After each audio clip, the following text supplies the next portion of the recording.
కేసీఆర్ అయితే మూటలు వాటలు ఇస్తున్నాడు ఢిల్లీకి పోయి, కాంగ్రెస్ అయితే ఇయ్యదు కదా బీజేపీకి. సో దొంగలు ఊరు పరుచుకుంటారు, నష్టం ప్రజలకు జరుగుతుంది. కాబట్టి తెలంగాణకు వీడు పర్ఫెక్ట్ అని చెప్తలేను, కానీ వాళ్ళకంటే బెటర్ అని చెప్తున్నా, అందుకని వీనికి సపోర్ట్ చేస్తాం. సింపుల్.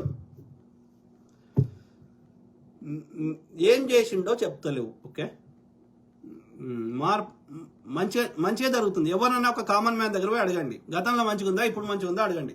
భూస్వాములు మంచిగుందా అంటారు, ఎందుకంటే భూస్వాములకి కేసీఆర్ అనే లుచ్చనా కొడుకు 600 ఎకరాలు ఉన్న భూస్వాములకి రైతు బంధు ఇచ్చింది కాబట్టి భూస్వాములు మంచిది అంటారు, కాంగ్రెస్ చెడ్డది అంటారు. దోపిడీదారును మాత్రమే కాంగ్రెస్ చెడ్డది అంటారు, దోపిడీదారును మాత్రమే బీజేపీ బీఆర్ఎస్ మంచిది అంటారు.